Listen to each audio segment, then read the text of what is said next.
안녕하십니까. 박철호 매물TV 박철호입니다. 중년 세대들은 밥심으로 살았고 요즘 신세대들은 빵심으로 산다 라고 하는 말이 있을 정도로 요즘 빵에 대한 관심이 많습니다. 하루 세 끼 중 한 끼는 빵으로 식사를 해결하는 분들이 많은 것 같습니다. 그래서 이마트에서도 빵의 매출이 35% 늘었다고 하고 마켓컬리 같은 데서도 통밀빵의 경우에 300% 매출이 신장했다고 하는 보도가 있습니다.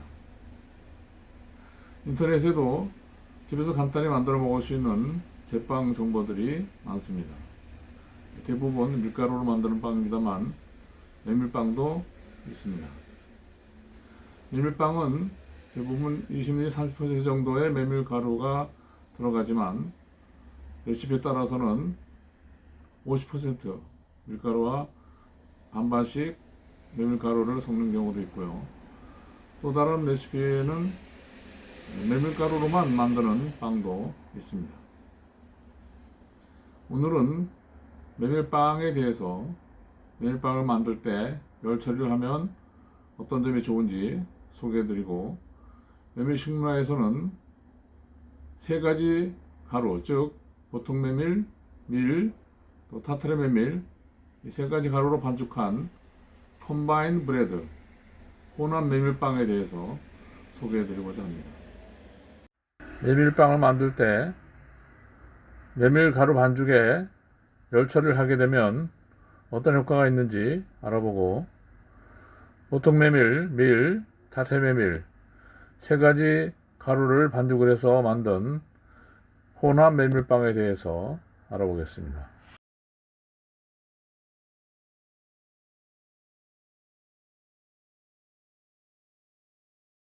연구에 사용된 빵 반죽의 성분은 표와 같습니다.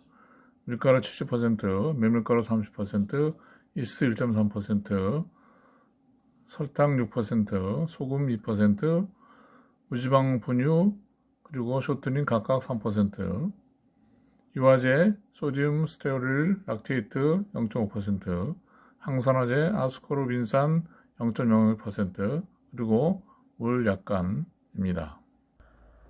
빵 만드는 순서는 오른쪽 그림과 같습니다. 먼저 성분들을 무게를 달고 물을 가하면서 밀가루와 메밀가루를 섞어서 반죽을 합니다. 이 반죽을 55도씨 항온수조에 넣어서 3시간 동안 열 처리를 하고, 비교하기 위해서 열 처리하지 않은 것도 만듭니다. 휴지를 식힌 다음에 다른 성분들을 반죽에다가 섞습니다. 물을 좀 가해서 그 다음에 이제 혼합기에 넣는데 1단에서 3분, 2단에서 2분 혼합한 다음에 쇼트닝을 첨가하고 다시 혼합기 1단에서 2분, 또 2단에서 6에서 7분 정도 혼합을 합니다. 반죽 온도를 27도 플러스 마이너스 1도씨로 유지를 합니다. 그 다음에 1시간 동안 온도 30도, 습도 75%인 발효기에서 반죽을 발효시킵니다. 그 다음에 손으로 두드려주고 덩어리당 126g씩 반죽을 무게를 달아서 그것을 이제 공굴리기를 한 다음에 10분 동안 또 휴지를 시키고 성형을 한 다음 팬에 옮겨서 반죽이 팬 위로 1cm 정도 올라올 정도 부풀게 되면 그때 이제 180도씨에서 15분 동안 굽습니다.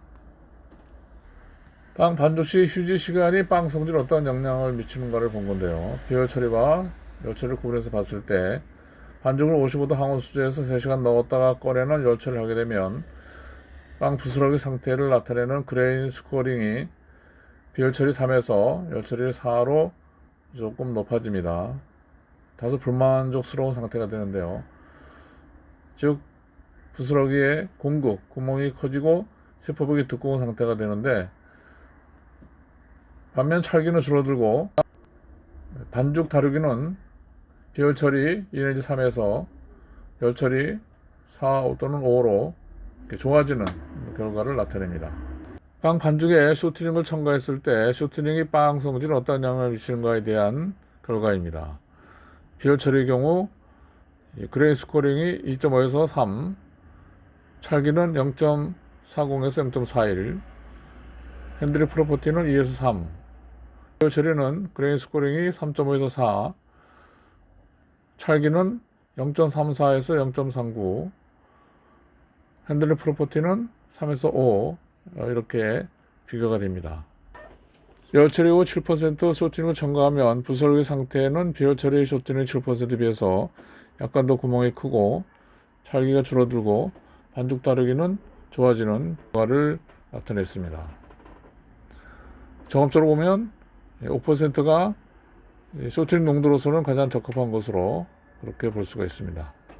열 처리와 열 처리로 나누어서 각각 항산화제, 유화제를 사용했을 때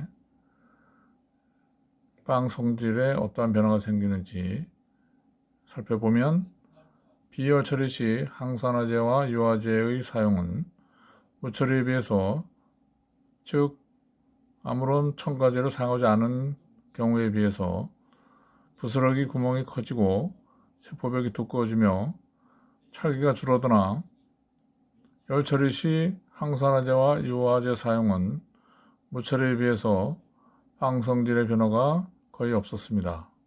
즉 안정성이 유지가 되었다, 이렇게 말할 수가 있습니다.